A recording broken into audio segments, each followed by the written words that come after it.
I have been overcome with an absolutely irresistible urge to wash my potato, and I'm looking out the window right now, and I see my neighbor out in their backyard, and oh my God, they are washing their potatoes. It's happening, Ramon. It's happening. It is spreading. Hey. So, you know, every day, there's something new that happens, and I see more and more people that are actually opening their eyes, whether it's they're opening their eyes to the consciousness aspect, or they're opening their eyes to the corruption aspect, or the war aspect, or whatever aspect it happens to be. It's all part of putting them on the path to understanding what's going on here. And you know, even though we all do get frustrated at times with the apparent lack of action or lack of movement in this grand awakening that we are in the process of, the unveiling, it is happening, and we just have, you might have to actually open your eyes and pay attention to be able to see the evidence for it, but it's there. Yay! Just want to start off with the news. Let's see. We have news I put up. It's the Intelligent and Practical Physics of UFO Propulsions. You can check that out. That's by Paul Potter. We also have Andrew, I can't pronounce his last name, Brederbart's last interview was with the Sheriff Joe Arpaio about Obama's eligibility. Check that out. We also have the we spoke about on the last week, 2 weeks ago show, the transparent aluminum. If you haven't seen that, that's really cool. And let's see, Tom put this one up. It's not a fairy tale. Seattle to build nation's first food forest. So we have some of the news that you won't find on the major media. I wonder why. Yeah, that thing in Seattle is pretty cool. I think they're doing 7 acres, and they're putting in all edible plants. It's just a city garden, all edible plants, and it's just open to anybody. If you walk through and you see something that you want to pick off the vine and eat, you do it. I think it's an excellent idea. Very good idea, yeah. Also, make sure you can find us on Facebook, Twitter, and Tom's YouTube. So you can just scroll down and hit the buttons, and it'll take you right to it. Also, I'm having my book. I'm waiting for the book myself to take a look at it before publishing it. So wait out for the publishing date. If you want to read the first chapter, you can just scroll down. It's called Scratching the Cosmic Consciousness. And make sure you pick up our little monkeys. We still have a few monkeys left. We include all of 2010, 2011, so what was it, 52, 53 episodes. And also we have 5 video interviews that we did. Isn't it 61 episodes? Yeah. I think it was 61 episodes. 61, yeah, you're right. 61 episodes. You can find us on iTunes. Unfortunately, now you can only get the first hour. Second one, Tom's breaking his head over that one. And if you have any problems with Podbean, I know a few of you guys have problems with Podbean, make sure you just send us an email. Depending on the time of day, if it's late night, then I will answer because that'll be my daytime. If it's daytime over in the States, then Tom will answer it. So you got like a almost 24-hour kind of thing there. Not quite, but almost. Almost. So we have somebody who was on our show before. Who do we have, Tom? Yes, we've got Jack Allis. We had him on last year, and he's an author and a spiritual teacher. And his most recent works are a book and feature-length DVD, both with the same title of Prophecy, Challenge, and Blessing, Visions of 2012 and the Shift. He's also got a new DVD coming out entitled 2012 and the Shift, The Power of Ceremony. That's actually out. Jack's guided to transmit echoes. The message Jack is guided to transmit echoes the ancient indigenous prophecies, including the Maya and the Hopi. We are living in an age of monumental transformation in which one world is coming to its inevitable end so that a new and sustainable world may be born. The world is not going to end, but it will be transformed. And there's only one way to do this, and that's with the higher power of our higher consciousness and spirituality. Jack, welcome back to the 100th Monkey Radio. Thank you so much. Greetings to you guys. Greetings to my relations out there in internet radio land. I think the last time I was with you guys was I think it was late last spring or early last summer. Yeah, we talked about my trip I was taking, and I was taking a trip out to the East City Ranch among some other things. I think we talked about that, didn't we? We talked about James Gilliland's East City Ranch in southern Washington, and I think we talked about that. And so I think last summer I was here. Yeah. Yeah, it was right before I went over as well. So, Jack, I'm going to ask you a question that actually I've had issues dealing with here, and I know a lot of our listeners are having similar issues with not really seeing anything happen in the world as far as what we want to see in the shift, as far as the transformation into this new paradigm. What do you see is happening? What do you see happening out there? Well, I think there's a difference between, for me, I think there's a difference. This sounds kind of corny, but I think there's a difference between what I see and what I feel.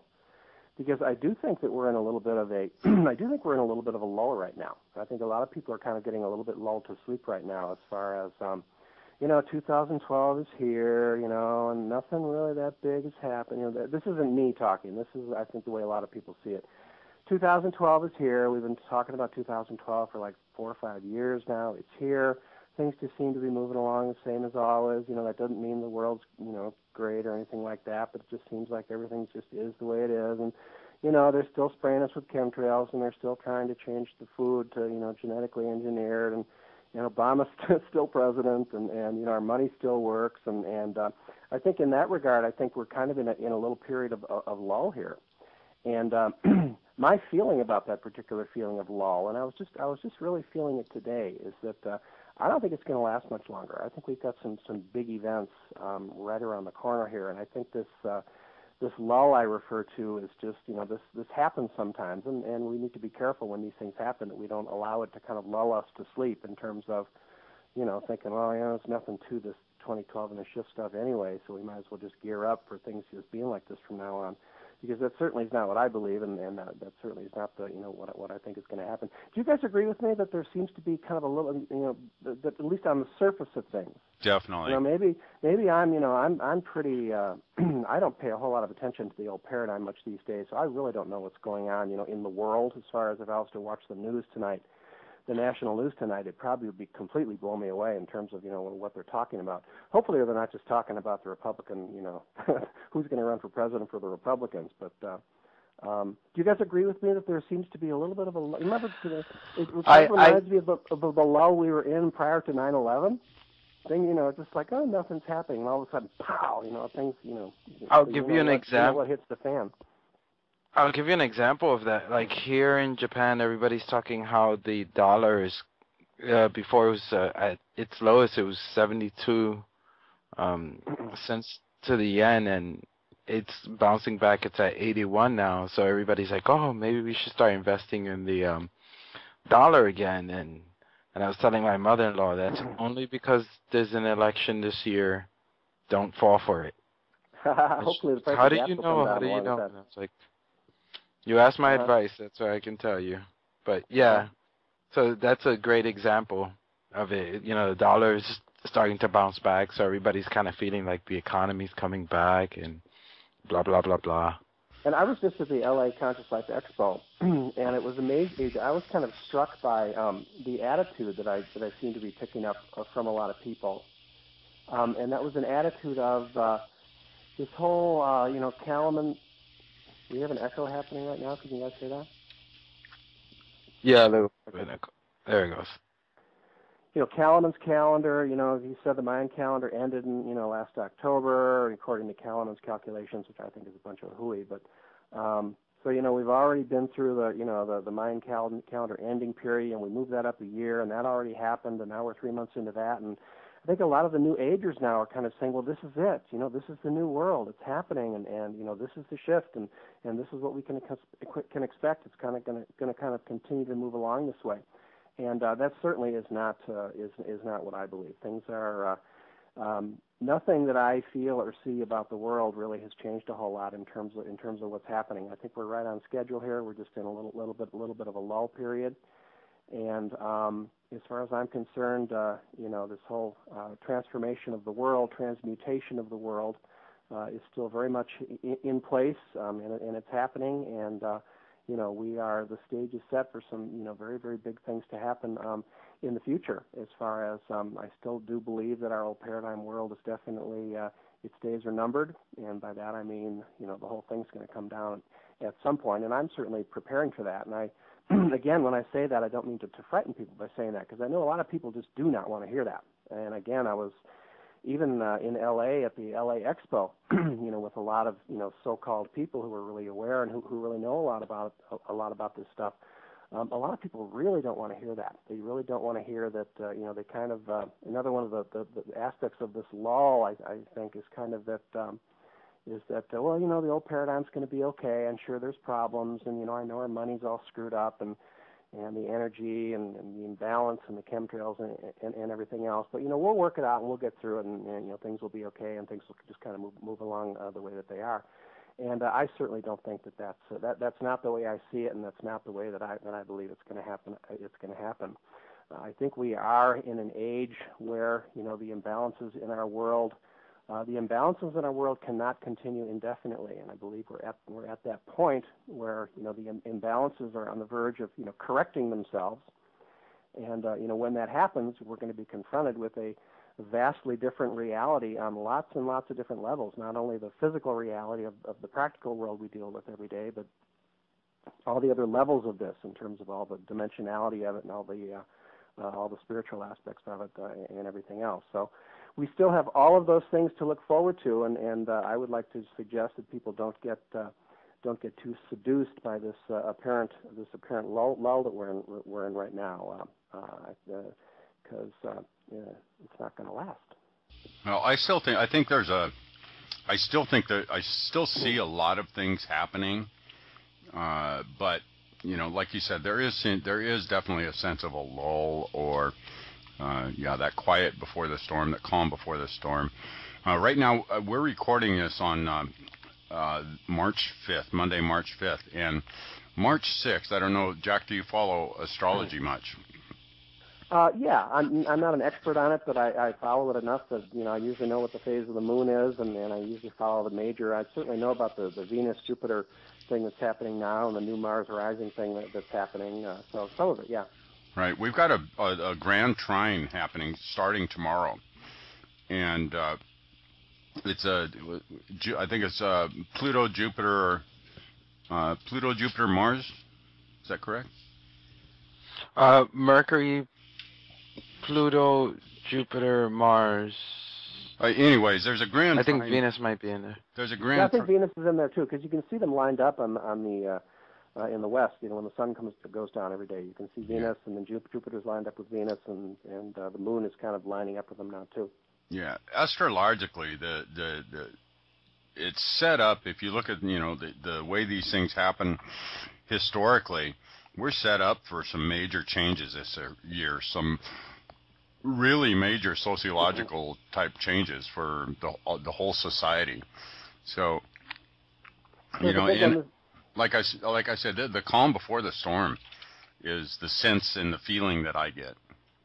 That's definitely the feeling that I get too. We're just on the verge of some really big things happening. I was feeling that today just in an intuitive way today. I was feeling that very, very strongly. I was just looking at what was going on and thinking, boy, things have been so calm for so long.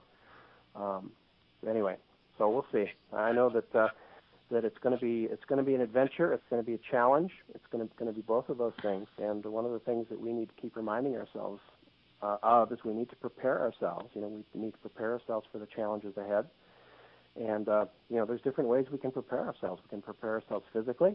is one way. We can also prepare ourselves spiritually, and those are really the two ways that we can do it. And I think it's necessary for us at this point. Certainly that's what I recommend. I recommend that people prepare themselves for the changes ahead, because they are coming. Yeah. And they're going to be wonderful. On one level, they're going to be wonderful, and on another level, they're going to be because the world, has got to change. We just can't keep going along in this crazy way. And on one level, the changes are going to be very challenging, and on another level, they're going to be very, very wonderful, because it's going to be happening. So, Jack, a lot of people talk about ascension. What, in your words, in your opinion, what is ascension? Well, I think ascension is a lot simpler than a lot of people make it. And can I say one thing about ascension before we talk about it? Because a lot of people interpret that.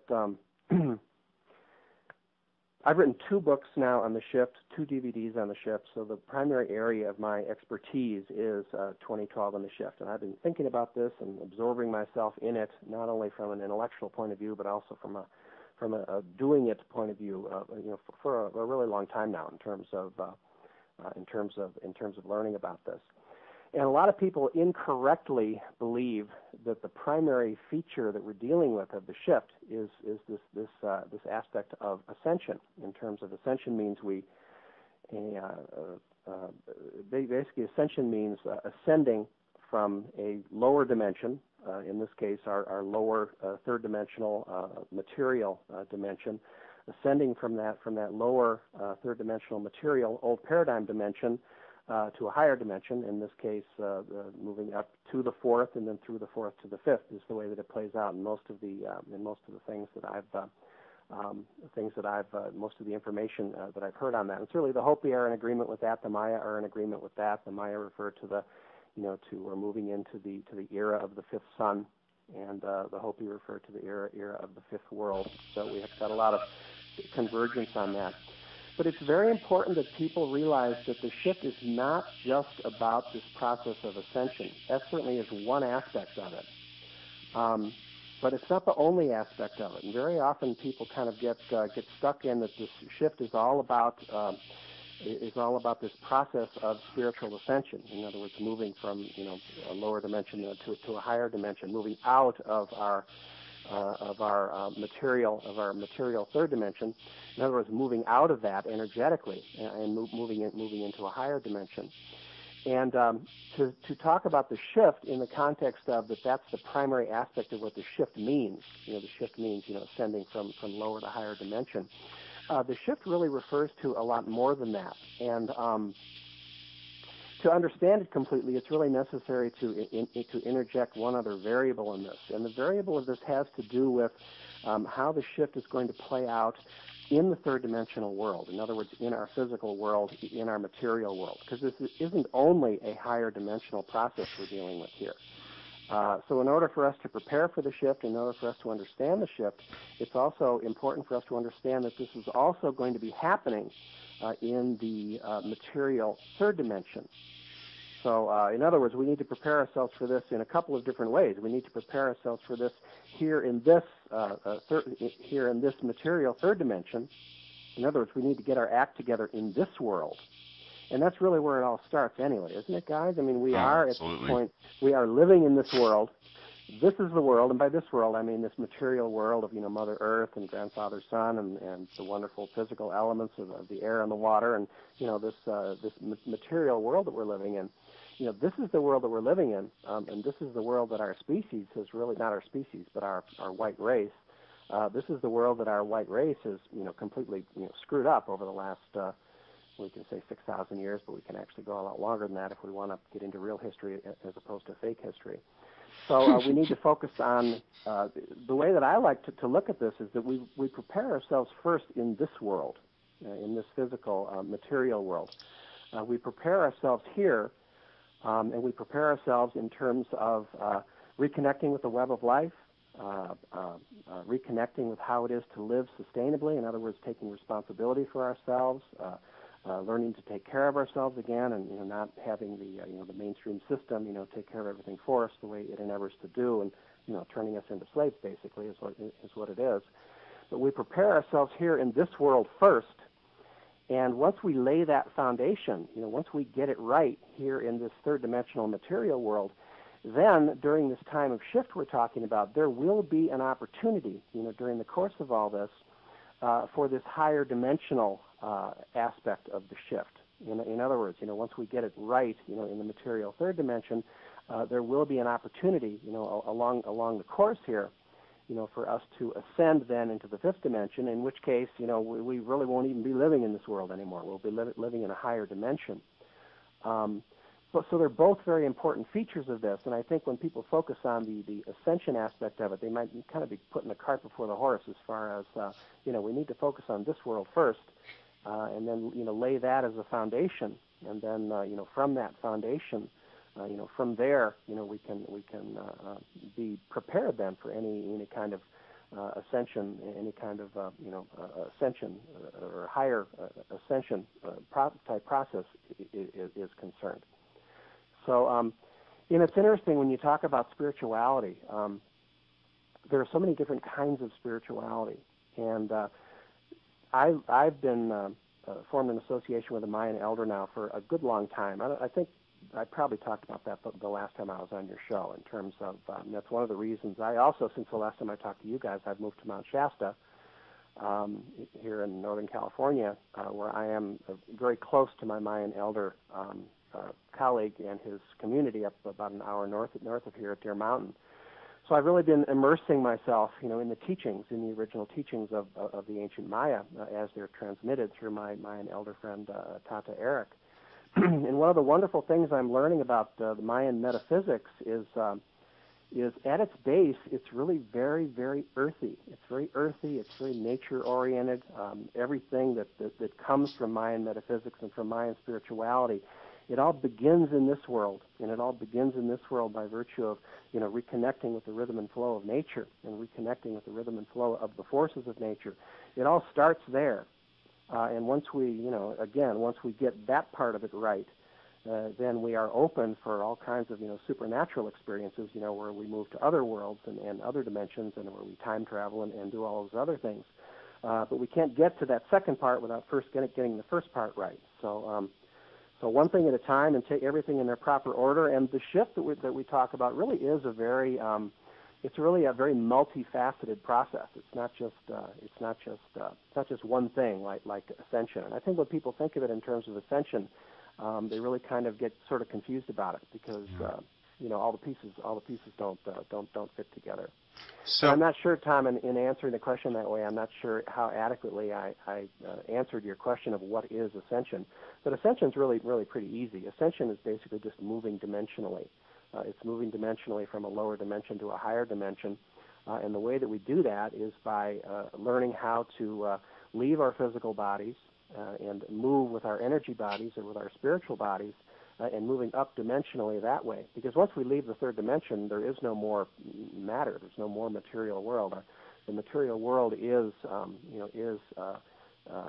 part of this third dimensional world. And once we begin to rise up, I guess there's evidence that the fourth dimension also is very material. This is but this is the only what I would probably term fixed material. Okay. Yeah. Okay. Yeah. The fourth dimension is malleable.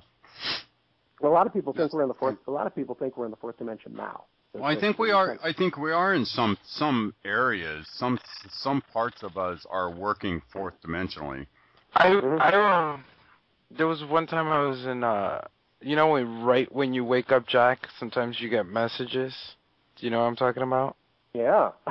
That's a very active dreaming time for me, is right before, Yeah, so I was in between, and I was explained by this woman that we live in the fourth. So I'm one of those that believes we're fourth dimension already, because as soon as you acknowledge what we think as time and space, then you're already, especially for those people who feel like have become sensitive to time shifts or timeline changes.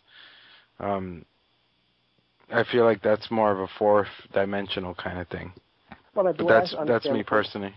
The way I understand the fourth dimension, too, is that it's definitely kind of an intermediary dimension. It's a little bit of this world and a little bit of the next world in terms of, a little bit of the material world and plus a little bit of a taste of, the higher dimensional, fifth dimensional world. And that certainly is how I've been experiencing life maybe for the last 4 or 5 years or so. It's been very much kind of in between worlds. And I think a time is going to come where that's going to become even more, and I think the time is rapidly approaching, where that's going to become a lot more vivid and clear in terms of this whole world's coming apart aspect of this. And I think we as human beings are going to be faced with a very important choice. And I know what side of this you guys are going to stack up on as far as what choice you're going to make. But very soon we're going to be faced with a choice. Which world do you want to live in? Do you want to, keep sticking along with the old paradigm material world, or do you want to, move on to the next world? And very, very soon, I think we're going to be confronted with that choice, and we're going to have to decide which world we want to be in. And that's going to be a very, very important time as far as all these transitions are concerned. So I'm going to jump back here a second. You were talking about getting back in touch with nature. And when you mentioned that, I had flash in my head those people who I will term as city bound. They live, work, everything they do is in the city. Have you got suggestions for people in that situation who only have the opportunity to get out in nature, say on Sunday afternoon, whatever, have you got any suggestions for things that those types of people can do?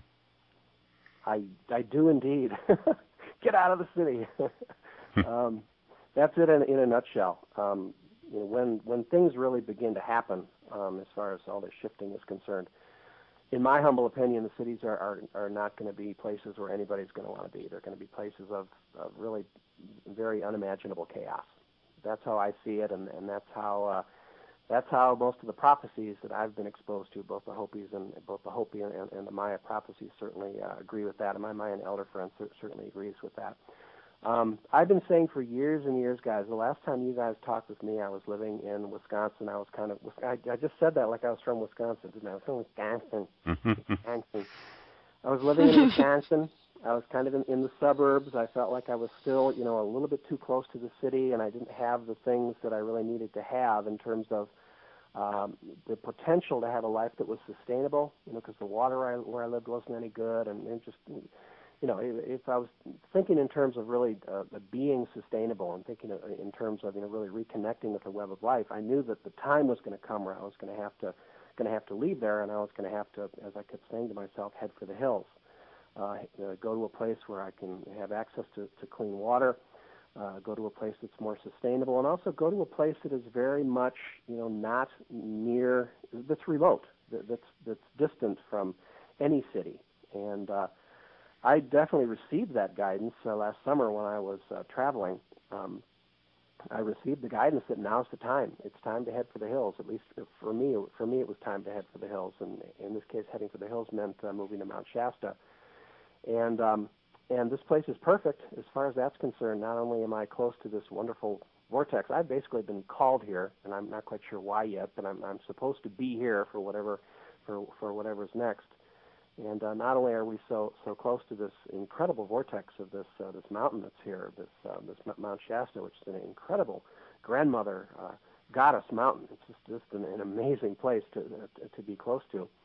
But I've got access to spring water. I've got spring water, coming out of my tap. I've got a little cabin right here in the woods, and I don't have a wood stove here, but the lady that I rent my house from, right next to me, she's got a wood stove. So we're in a very sustainable situation here. Plus, we're very, very far. The closest cities to us are, we've got Redding, California, is an hour to our south, is an hour south of us, and Medford, Oregon, is an hour to the north, and that's it. If we get into big cities, we've got San Francisco is 5 hours away to the south, and Portland is about another 6 hours away to the north. So we really are in the middle of nowhere here. And I feel really good about that. I feel really good about being in the middle of nowhere, because I think that provides us with the best opportunity, once the what hits the fan, Right. gives us the best opportunity to to basically to start over and to live sustainably and to kind of keep things moving and to achieve that aspect of it. Well, but let me say one other thing to your question though, Tom, because I don't want to sound like I'm too down. I know a lot of people have made the decision to stay in the cities at this time. I know a lot of people who are very hooked on Los Angeles at this time, and one of the reasons they're hooked on Los Angeles is simply because of the spiritual scene there. There's so many spiritual types there, and a spiritual community there that they want to stay close to that. And I empathize with that. I understand that. And yet there's two other things about this that I think are important to say. One is, I don't believe that the divine spirit of a living universe designed human beings, to live cooped up like chickens in a chicken coops like that. I think we were designed to, I think we're set up by nature, to live in the free range and to live in small communities close to nature, which are sustainable. And I don't think we were designed to live in cities and stuck in rush hour traffic and in high-rise buildings where we're piled on top of each other that way. I think that's very contrary to our nature, and it's very contrary to the nature of a natural world. But an important thing for people in the cities, very often, people in the cities, the message that I transmit sounds like a pretty hard one in terms of, that I'm being kind of hard on them and that, they need to get the hell out of there and, what are they doing staying in the cities? I appreciate fully that a lot of people who are living in cities are, right now at this time, they are, more or less stuck there. They may be stuck in old paradigm jobs. They got to pay the rent. They've got all those kind of real world pressures that are kind of forcing them, at least for now, to stay there. And they haven't really their time to head for the hills, or their guidance that says head for the hills, really hasn't arrived yet. And what I like to say to those people is be patient and prepare yourself. Just simply prepare yourself. Prepare yourself in as many ways as you can free yourself. If you can't free yourself physically right now in terms of getting out of the city, you can free yourself in so many other ways. You can free yourself up spiritually. You can free yourself up mentally.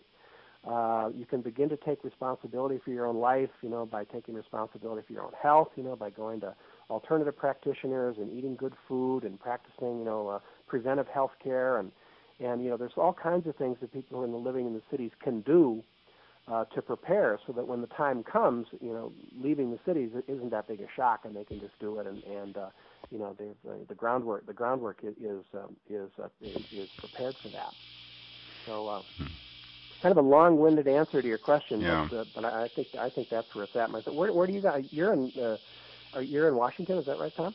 Yeah, I'm in a small town about halfway between Seattle and Portland. It's pretty rural here, so. I'm not much of a big city guy myself, but I've been there and done that. Ramon, you're probably around a bunch of people there in Japan, huh? Or not? Yeah, there's really not many places to escape that here. I'm outside of Tokyo. I'm 45 minutes outside Tokyo, so it's kind of suburban. Uh-huh. And the difference here is like what you don't have in America is you have like a farm town or you don't. Where here they always intermix the farm into the suburbs. So when I look out my window, there's a small little farm, and then two blocks south of me there's another farm, and if I walk a little more there's another one. So there's a lot of little farms all over around me.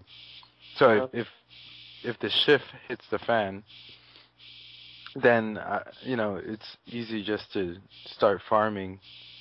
Right. So let's go a little bit different direction now.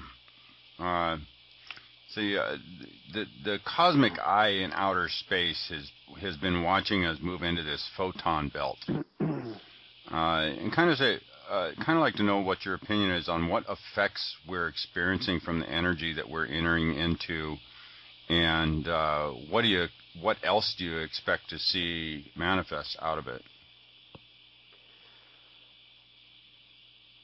Such huge questions. I can certainly feel it as far as the photon belt is. These are things your viewers just kind of everybody knows what the photon belt is. Well, pretty much, yeah. We've talked about it several times. moving into the ecliptic of the galaxy and the different energies that are in that area. Yeah. Right. Well, the photon belt is basically just a high frequency energy field, that we're moving into, that we've moved into quite a while ago. As far as when we moved into it, I don't know. And my own sense of it is we probably started moving into it maybe about 10 years ago, or maybe even 15 years ago, maybe around 1988, which would be longer than what I just said. But when we first entered the energy field, this is an energy field in which the energy is very much of an accelerating nature. So when we first entered the field, the frequency was still pretty low, and it really wasn't doing much for a while. And that as we move deeper into it, the energies keep accelerating and keep increasing in frequency at an accelerating rate, on. And that's kind of where we're at now in terms of experiencing higher frequency energies and experiencing these at an accelerating rate.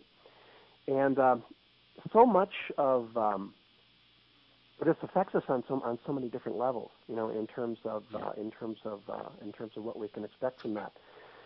On one level, again, these energies that we're experiencing, this is one of the reasons why our old paradigm world is coming apart. And very often people don't really understand the dynamics of what it means for the old paradigm to be coming apart. Very often they think, that must mean that the economy is going to crash, or there's going to be some kind of inflation, or gas prices are going to get so high that people can't buy gas anymore, or something's going to happen to our technology grid. In other words, people very often see it as the collapse of our old paradigm as a big dramatic, catastrophic type event. And yet our old paradigm world has been collapsing now for a long time in much more subtle ways, and in energetically much more subtle ways. When you look at the basic systems of our old paradigm world, I'm talking about all of them: the economic systems, the religious systems, the health systems, the relationship systems, the human beings have. All of those systems of the old paradigm world have been basically kind of coming apart and deteriorating for a very, very, very long time now in much more subtle ways. So in other words, as a function of these energies, this old paradigm world is basically coming apart. And you can see that in the world of health, for example. In the old paradigm world is basically right now experiencing, from the point of view of the health of the people, it is a serious epidemic. When you look at the levels of, let's just take the top 5 diseases. When you take cancer, heart disease, drug addiction, alcohol, diabetes. When you take those basic chronic type diseases, those are we're talking about 75% of the population has or does experience at least one of those things I just mentioned. That's just 5. So this world, in other words, is coming apart. One of the best ways that this was explained, that I heard this explained, was in a book by a gentleman by the name of Robert Ghostwolf, who talked about the effect of the electromagnetism. We are living in a world right now where the electromagnetic energy in our world, the electromagnetic field of our entire planet, is diminishing, and it's diminishing at a very significant rate. And he said electromagnetism is a fundamental force that holds matter together, and it even holds the matter of our physical bodies together. And our whole physiology is based on electromagnetism. I mean, that's the impulses from our brain to allow me to speak to you right now are electromagnetic pulses coming from my brain to the muscles, et cetera, et cetera. Right, and that same principle applies to the whole planet. I mean, the whole planet is basically an organic, organism for which that same principle applies. And with this diminished electromagnetism, basically the whole world, including us, human beings, is beginning to come apart, or it's beginning to break apart. And he said, but this is a very, very positive thing. He says, why is this happening? He said, well, basically, he says, there's more space exists, in between the actual molecules of matter. It's actually more spacious in there. And he said the reason that it's coming apart in this way is in order to accommodate, the other kind of energy that we need to learn to accommodate during these shifting times, and that's light, or higher frequency kinds of energy. This matter coming apart in the way it is more accommodating these kinds of energy, is more accommodating to light than coming in. So yes, these things take place on a lot of different levels. They're going to continue to take place on these levels. And I don't know if you guys, I know for myself, I'm going to get real subjective here. I can feel these things. I can feel this coming apart. I can feel this lightening. I can feel this, and lots of times, to be perfectly honest with you, and I feel this, to tell you the honest to gosh truth, I was feeling it yesterday. Very often, it can feel very crazy, and I know that I have been subject to feeling as much of that lately. I feel like I'm losing my mind, just because things are happening so rapidly. There's so much. Time seems to be accelerating at such a pace, and things are just getting so light and just so different that unless we focus on breathing and keeping ourselves grounded and using our spiritual spiritual techniques to do those sorts of things, it can feel really crazy. And I don't know if you guys have ever experienced that for yourself, but sometimes it's necessary for me just to sit still for a while and breathe and just be in the moment, so that I can accommodate myself to these shifting energies. Because once I do, that whole crazy part of it, goes away, and that crazy part is replaced with, a wonderful connection, a wonderful connection with, these higher frequency energies that we talk about. That allows us to have more of a connection with spirit, and more of a connection with things that are outside of this material realm that we refer to. And sometimes one of the reasons why that kind of feels crazy is because we're so unaccustomed to it. We're just not used to it. That's not the norm, for what we expect to be going on in our heads, or what we expect to be going on in our bodies as far as our emotions are concerned. So if we're not ready for it, it can just feel really, really different and really kind of crazy. But it isn't. It isn't. It's just a question. It's necessary for us to get ourselves resonating, in a different way, so that we can resonate, with these different frequencies, as opposed to fighting it. The biggest thing that we can do, or the most important thing that we can do at this time, and again, this is a very energetic thing that I'm about to say, is to recognize these things, to have an awareness of it, to be able to connect with it as far as our feelings is concerned, as far as our own, energy bodies are concerned, and to flow with these energies as opposed to fighting them. What most people do in cases like this is they fight this stuff. No, I don't want that in here. That's too strange. It's too different, and they push against it. And pushing against it is just going to cause nothing but problems. So it's necessary for us to learn how to resonate with these higher frequency energies, and that basically means raising the frequency of our energy, and that's where our spirituality comes in. Basically, isn't that the definition of spirituality? Isn't that what spirituality is? Is us working and endeavoring, to raise the frequency of our vibration, so that we can, dimensionally, so that we can, connect with the spirit world and move outside of these physical limitations. That's the definition of spirituality, and it's very important for people to be.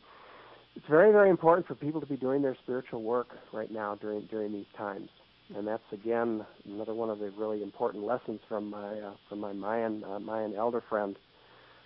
Because in spending so much time with the Maya up in Deer Mountain in ceremony, I am reminded of how critically important things like that are as far as us doing our spiritual work. It's very necessary for us to be. I've become a big advocate of ceremony. I do a couple hours of ceremony every day, and sunrise ceremonies and a variety of others. And it's so important for us to be doing that aspect of this work now also. Very, very critical. Right. A lot of people, when they think about the indigenous people, most people have an understanding that, the indigenous people were, highly, highly spiritual as far as, just the way that they lived and the way that they were. And most people, when they realize that, they forget how hard the indigenous people worked at their spirituality. This just didn't come to them. They just weren't born that way. They work incredibly hard at their spirituality, and the way they work so hard at their spirituality is in their ceremonies. I'm participating in one this summer up at Deer Mountain, a 13-day ceremony. And, we're out camping, so we're out, in our tents and camped alongside the creek, and we're in ceremony all day long for 13 days and staying up all night, several of those days, I'm sure, sweat lodges and all the rest of it. And it's a lot of work, but it's very important work. It's important work to do. Right. There's a I don't know, I almost see it as a double-edged sword between that's probably the wrong way to put it. The proverbial armchair warrior, there is a pitfall to people doing their spiritual work, but they have to continue to live in the world. What would the pitfall be? Well, what I see is people who will wrap themselves up in their spirituality, and they'll there's that joke about the guy that was in a flood where he asked God to save him, and these kids from the neighborhood come knock on her door and say, "Come on, lady, there's a flood coming." "Oh, no, God's gonna save me." And so the kids take off. So a couple minutes later, the fireman comes by and say, "Come on, lady, there's a flood coming." "Oh, no, God's gonna save me." Then there's a helicopter. The flood starts rising. The water starts rising. She goes, "Oh, no. A helicopter comes to pull her out of her house." No. God's going to save me." So she ends up drowning, and she's up there at the pearly gates, and she's just confused why God didn't save her. She said, "But God, I thought I prayed so hard, and I wanted everything to happen, so I trusted in you so much to save me, and you didn't save me. Why didn't you save me?" And so God says, "Well, what do you mean? I sent two boys, a fireman, and..." So that's excellent. I like that. I'm going to use that, Tom. That's a good one. I like that. So the point that I'm making here is that as people are working on their own stuff inside, they got to make sure that they don't shut out the rest of the world, because the world responds to what's happening inside you. And you can kick that gift horse in the mouth when the universe is responding to you. If you are so wrapped up with inside yourself that you are watching these opportunities that the universe is presenting to you to help make this a better world, to help usher in this new paradigm, to help ease the pain of others, you can pass up those opportunities very easily by wrapping yourself up inside. I think a lot of people are doing just what that woman in your story was doing. A lot of people are doing that in relationship to the shift right now.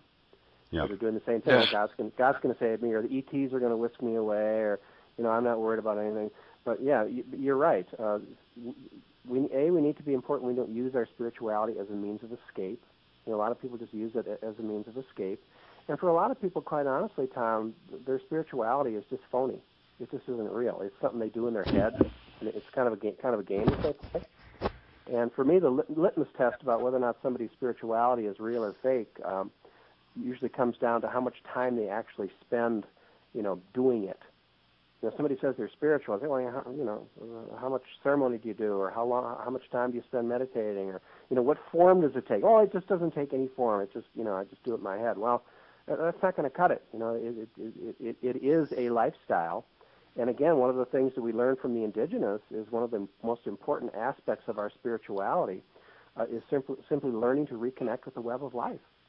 Being connected with, the elements and the fire and the earth and the air and the water, and being connected with all that, living sustainably. That's the source of our spirituality. It comes from the earth. It comes from these earthy things. So I agree with you completely. Yeah. Can I steal your story? Can I use that? Oh, absolutely. Feel free. It wasn't mine in the first place. That's a good one. I like it. Yeah, one of the things I've noticed too that gets there's a video I would recommend for our audience to listen to. Help me out here, Tom. Is Joyce? Susan Joy Renison. Susan yeah. It's she does this thing where she just really goes very deep into magnetism and spirituality, and excuse me, and looks for the evidence. Is our world changing? And I think there's a lot of evidence out there. It's just, again, it's not something that you're going to hear in the major media, and it gets swept under the carpet. There is quite a bit of that objective evidence out there for this. I mean, there's plenty of subjective stuff that we can all personally experience and feel and know for ourselves as being true. But to be able to, I don't know, for me personally, to be able to share this material with someone else, it is so much easier to get a point across if there's some objective data that you can share of some kind. Yeah. That gets tricky, doesn't it? Oh, it does. It really does. Because, yeah, it does, and because very often, the objective data that can be a real kind of tripping point. Also, but I appreciate the dilemma of that, because our spirituality ultimately doesn't boil down to to hard data. It boils down to what we feel intuitively and what we just sense. Little children understand spirituality, just by looking out the window and going, "Wow, look at all that." So yeah, but oftentimes adults they need more convincing. More help. Right. When you mentioned that, it reminds me of the child from China that he has Chinese, and he has these ice blue eyes, and he can read in the dark perfectly. And not only that, but his eyes glow in the dark like cats.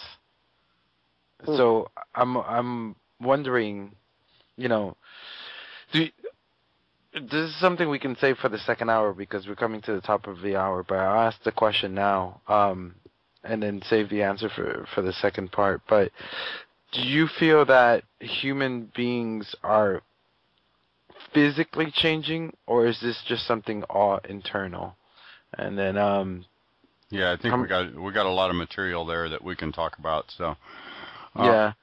Before we go into that, Jackie, and get into the second hour here, you want to tell us what's going on? Where are you speaking at? Any new books in the works? DVDs? Anything coming up? I don't have any new books in the works, which is kind of weird because I always have, and I keep wondering why aren't I planning my next book? What's going on here? And I'm not quite sure what is going on here yet, because I don't know how much one of the things that's happening is I'm not sure how much I can add to my last book. I'm certain I could just rewrite my last book and write it better. But I think as far as writing things on words and in a physical medium like a book, and I think maybe I've kind of hit the wall in terms of there's just not. I'm definitely reaching the point, and this is where a lot of my own ceremonial beliefs kind of come into the formula. Reaching the point where talk is seeming, I know it seems kind of weird, we're on a 2-hour radio talk show here, but it seems to me like the talk is wearing really, really thin. It doesn't really seem like there's that much to talk about anymore. It really seems like this is a time for action, and it's a time for spiritual action. Now, when I give my presentations and I do my book signings and everything, I endeavor to cover what people really need to know about the shift, because that's people come to listen to me talk because that's what my books are about and that's what my DVDs are about.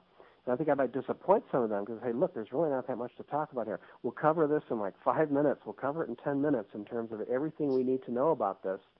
And then we're going to talk about what's really important. And what's really important is what do we do? And in my talks and presentations, then I talk about how we can practice our spirituality through ceremony. And in my case, ceremony means it means prayer, it means song, it means chanting, it means playing my instruments, my singing bowls and my drum and my shakers, and singing along with the audience, and raising the frequency of our vibration that way and connecting with the spirit world that way. So I don't know if there's any other books in the works or not.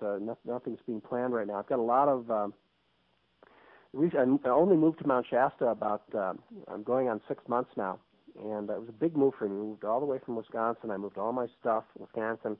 I moved all my stuff, and to be honest with you, that kind of knocked me off track for a while as far as being able to do PR for my books and everything, because the move just took so much time and energy. And I'm just now kind of getting back in the rhythm and flow of the momentum of transmitting my message through my books and DVDs and through my presentations. And I got a bunch of stuff set up for this coming May. I've got a tour set up down to Southern California. I'm going to be at a bunch of bookshops and a bunch of venues. And let me give my website. People can go to my website and check out what's going to be going on down there. www.jackallis.com, JACKALLIS. And there's going to be a wonderful conference here in Shasta on I think it's May 18th through May 20th. You were talking about the astrological alignments and a lot of those, and there are an incredible amount of significant astrological alignments for the rest of this year. I'm not an expert on that, but I know people who are experts on that, and they say, "Oh, it's just one after another." But there's a really neat one here in Shasta this summer. There is on May 20th. There is I believe it's a full moon eclipse. And there's also an alignment of the moon, the sun, and the Pleiades that is perfectly in alignment with Mount Shasta. And there's like a band around the Earth where this alignment actually is in place, and the band goes right smack through Mount Shasta. And a couple of my friends. What a coincidence! Well, yeah. And a couple of my friends from the LA Expo are putting together an event here in Shasta to coincide with that. And I'm trying to talk my Mayan elder friend into coming down and doing a fire ceremony on the night of the eclipse, but I think he's got too many other commitments. So yeah, there's lots of Jack, stuff. no, sorry to cut you off because we're in the first hour. We got okay. We're out of time, but we're very deep into it in the second hour. Yep, I want to thank everybody for listening, and stay tuned for books coming up next, and then pop on over to the website and check out hour 2 of our conversation with Jack Allis. Condemnation without investigation is the height of ignorance. The love you deny is the pain you carry. We love you guys. Night, night.